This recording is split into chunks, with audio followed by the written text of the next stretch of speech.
Bagaimana Bang mekanisme pengelolaan dana alokasi umum dan dana alokasi khusus Bang antara pusat dan daerah khususnya di Kota Medan itu? Oke, kalau dana alokasi umum itu sebagaimana kita ketahui bahwasanya itu memang bertujuan untuk mengurangi ketimpangan fiskal antara daerah. Jadi dia tujuannya untuk memperkuat kemampuan keuangan pemerintah daerah, di mana memang di situ pemerintah daerah memiliki kewenangan terkait dengan dana alokasi umum ini. Dan biasanya kebutuhannya itu memang bersifat untuk belanja pegawai, belanja rutin, belanja operasional pemerintah, baru nanti sisanya bisa juga untuk belanja modal. Nah, proses laporannya kita tetap menyampaikan laporan penggunaan DAU setiap bulannya ke kementerian. Setiap bulan biasanya itu kita sampaikan di pertengahan bulan. Nah, nanti mereka juga mentransfer dananya itu di akhir bulan, setiap bulan ya. Di akhir bulan mereka selalu transfer. Lalu berikutnya mungkin kalau untuk dana alokasi khusus itu sebenarnya terbagi dua, dak fisik dan dak non fisik namanya. Dia memang ya dana ini memang lebih spesifik karena daerah untuk dak fisik ya, daerah itu menyampaikan terlebih dahulu proposal ke kementerian atau lembaga. Sebelumnya memang mungkin menyampaikan ke Bappenas dulu, nanti untuk yang memverifikasi itu baru berikutnya kementerian dan lembaga. Ketika proposal kita disetujui, maka Kementerian Keuangan akan mengalokasikan dananya untuk daerah gitu. Biasanya memang itu juga sama ya, tetap laporan realisasinya ada terjadwal dalam beberapa tahapan. Pak, untuk pertanyaan selanjutnya Pak, bagaimanakah peran pajak Pak dalam pembagian keuangan antara tingkatan pemerintahan itu? Peran pajak ya? Ya, pajak ini sebenarnya perannya sangat penting ya dalam pembagian keuangan, terutama di tingkat pemerintah daerah ya, karena pajak ini salah satu sumber utama pendapatan di pemerintahan ya kan. Secara kebijakan desentralisasi fiskal yang memang tujuannya untuk meningkatkan kapasitas finansial pemerintah daerah dalam membiayai kebutuhan pembangunan daerah, baik dari infrastruktur, kualitas pelayanan publik, pemberdayaan masyarakat, kesehatan, pendidikan, itu semuanya. Baik Pak, selanjutnya Pak, apa saja Pak tantangan yang dihadapi itu Pak dalam pembagian kewenangan antara keuangan pemerintahan pusat dan daerah Pak, khususnya di Kota Medan? Tantangannya sih apa ya? Tantangan terbesarnya itu antara pusat dan daerah ya pastinya yang pertama itu koordinasi, yang mungkin ya, koordinasi antara pusat dan daerah. Kadang kurangnya sinergitas antara pemerintah pusat dan daerah gitu ya kan. Lalu memang ya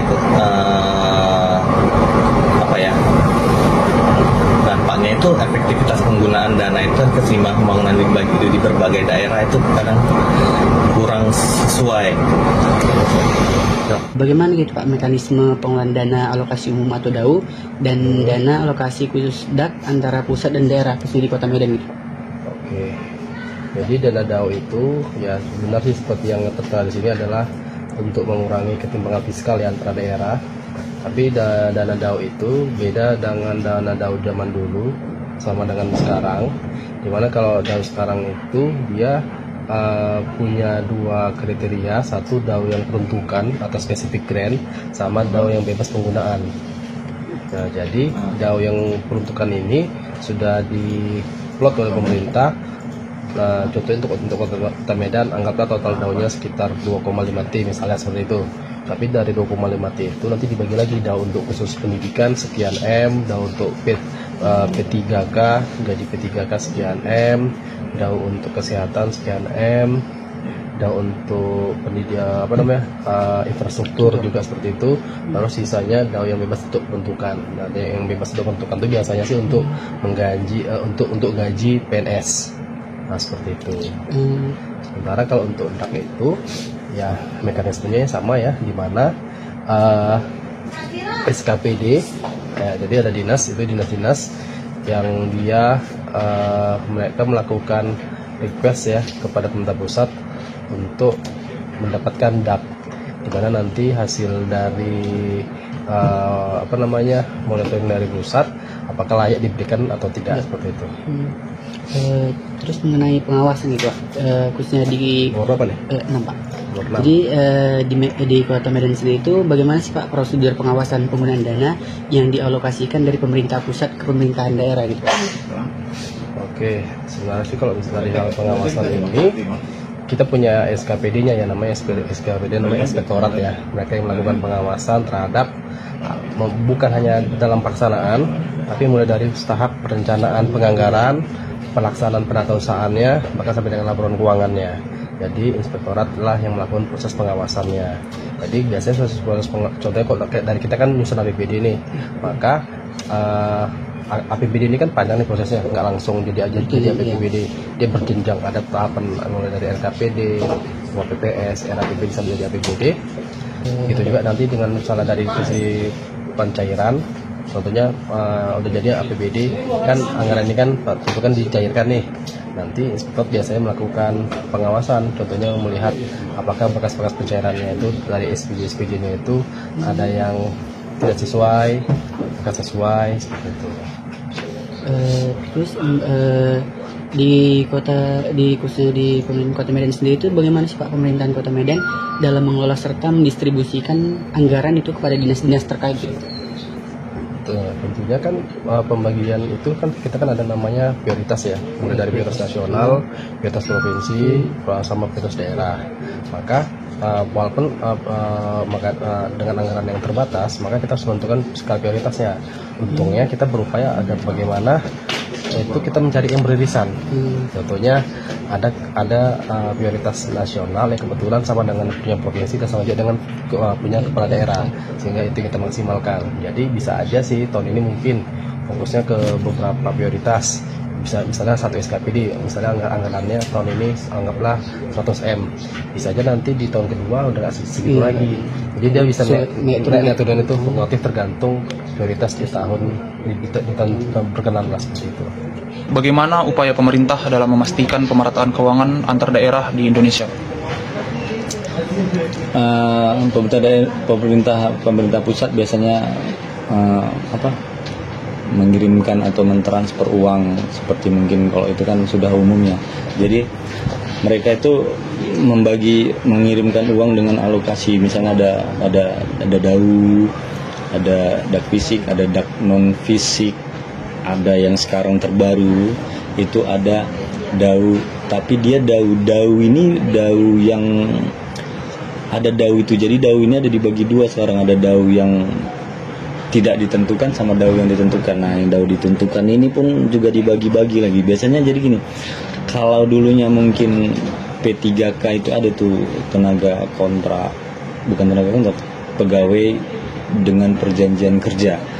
Nah, biasanya kan digaji dari APBD dari tahun berapa tuh sebagaimana kebijakan dari tahun lalu itu, pemerintah pusat mengalokasikan dana namanya DAU yang ditentukan. Ini salah satu contoh DAU yang ditentukan ya, DAU yang ditentukan P3K. Nah itu P3K itu dikirimkan ke daerah-daerah, salah satunya misalnya ke Kota Medan untuk membantu APBD Kota Medan lah pada akhirnya kan gitu kan. Nah itu pemerataan lainnya mungkin kayak misalnya dalam penyusunan anggaran nah itu tadi yang Bapak bilang, ada sinkronisasi antara program pemerintah pusat, pemerintah provinsi dengan pemerintah daerah. Nah itu memang ada beberapa item di anggaran yang harus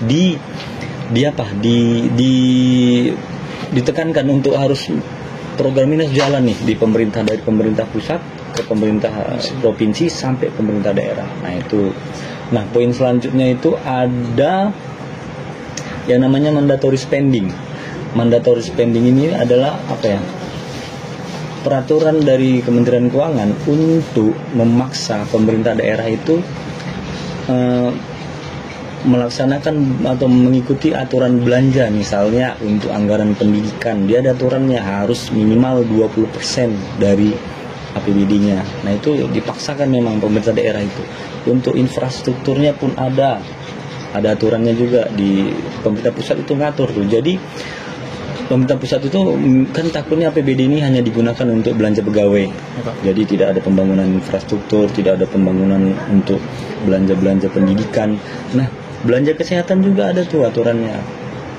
Nah, gitu. Jadi memang itulah salah satu untuk campur tangan pemerintah pusat ke pemerintah daerah tadi.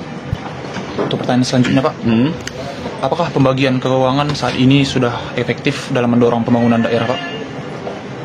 Kalau efektifnya ya pasti tetap kurang ya, tetapi kalau secara pandangan pribadi Bapak, menurut Bapak sudah cukup positif lah, sudah cukup efektif lah, sudah cukup inilah untuk membantu keuangan pemerintah daerah. Tetapi kan misalnya kita kadang-kadang pemerintah daerah ini harus memenuhi beberapa syarat yang menjadi syarat untuk uang itu harus disalurkan. Nah, ini kan kadang-kadang jadi beban. Misalnya kita dianggarkan 10, nanti ada laporan pertama harus kita penuhi dengan laporan mungkin minimal 50%. Ternyata dengan permasalahan yang ada di pemerintah daerah itu nggak sampai 50% tadi, syaratnya tidak terpenuhi, uang kan nggak sampai gitu. Nah, ini kan menjadi kerugian bagi daerah, kerugian bagi misalnya kita nih pemerintah Kota Medan, itu kan menjadi kerugian. Nah, mungkin syarat kalau positifnya positif, cuman dengan adanya syarat-syarat tadi jadi kayak terasa berat untuk memenuhi syarat-syarat penyaluran uang tersebut. Mungkin itu. Bagaimana Kota Medan memastikan transparansi dan akuntabilitas dalam pengelolaan keuangan daerah Pak? Oh, transparansi dan akuntabilitas. Ya, salah satunya kan kalau laporan keuangan itu kan pasti ujungnya pasti ada diperiksa oleh yang kompeten kan, itu kan kompetennya kan diperiksa oleh BPK. Itu kan salah satunya tuh akuntabilitasnya nanti diperiksa oleh KPK. Nanti ketika sudah diperiksa, tandanya keuangan ini misalnya 2023 kemarin Kota Medan dapat wajar tanpa pengecualian, otomatis kan itu dinilai bagus nih, bisa disajikan dengan baik kan gitu kan. Itu kan salah satu transparansinya. Terus yang kedua, nanti laporan keuangan itu kita pertanggungjawabkan ke DPRD, wali kota sebagai kepala daerah kan dia mempertanggungjawabkan ke DPRD, otomatis kan itu laporannya juga kita serahkan ke DPRD untuk dibahas sebelum dijadikan perda dan perwakilan, dibahas juga tuh semua. Itu kan keterbukaan juga, salah satu keterbukaan juga transparansinya ya kan. Dilihat, dibahas apa yang kurang, ini bagaimana kan ditanya juga tuh, dibahas. Nah, kalau sudah itu nanti mungkin setelah ada persetujuan DPRD, persetujuan bersama, disahkanlah tuh, tandanya diterima nih laporan keuangan pemerintah, laporan keuangan Kota Medan diterima kan gitu kan. Yang selanjutnya yang ketiga itu kita punya website Pemko Medan. Nah, website Pemko Medan itu disajikan itu, mungkin nanti boleh lihat di situ pemkomedan.go.id. Ada di situ pilihan transparansi keuangan daerah. Nah, di situ muncul tuh. Di situ ada mulai dari APBD-nya, mulai dari PAPBD-nya, realisasi anggaran, semua SKPD ada, semua SKPD itu semua dinas-dinas yang ada di Kota Medan. Mulai dari dinas sampai kecamatannya pun ada di situ. Itu disajikan di situ. Gitu. Nah, itu bisa dilihat, bisa diakses secara umum, bisa ditarik, bisa di-download, bisa disimpan. Nah, itu dia. Gitu. Sekianlah pertanyaan dari kami Pak. Ya. Terima kasih Pak atas waktunya Pak. Ya. Oke.